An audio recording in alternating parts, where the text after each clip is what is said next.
কলকাতা গিয়ে কলকাতার কিছু বিখ্যাত খাবার টেস্ট করব না সেটা তো হতেই পারে না। তাই আমি আর আমার ভাই দুজন মিলে বেরিয়ে পড়লাম অনাদি প্রসিদ্ধ মোগলাইয়ের পরোটার দোকানে মোগলাই টেস্ট করতে।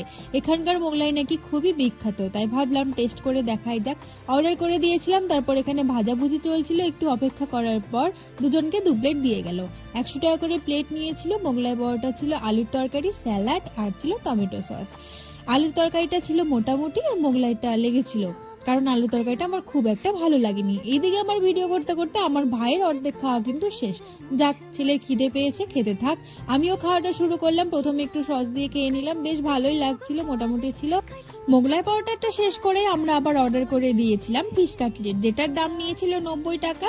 তবে এটার ভেতরে ফিশের পরিবর্তে আমি কিন্তু বেশ অনেক লঙ্কা দেখতে পাচ্ছিলাম। কি জানি কি ব্যাপার, এটা কি লঙ্কা ফিশ ছিল নাকি সেটা বুঝতে পারছিলাম না। আমার ভিডিওগুলো যদি আপনাদের ভালো লাগে তাহলে অবশ্যই সাবস্ক্রাইব করুন।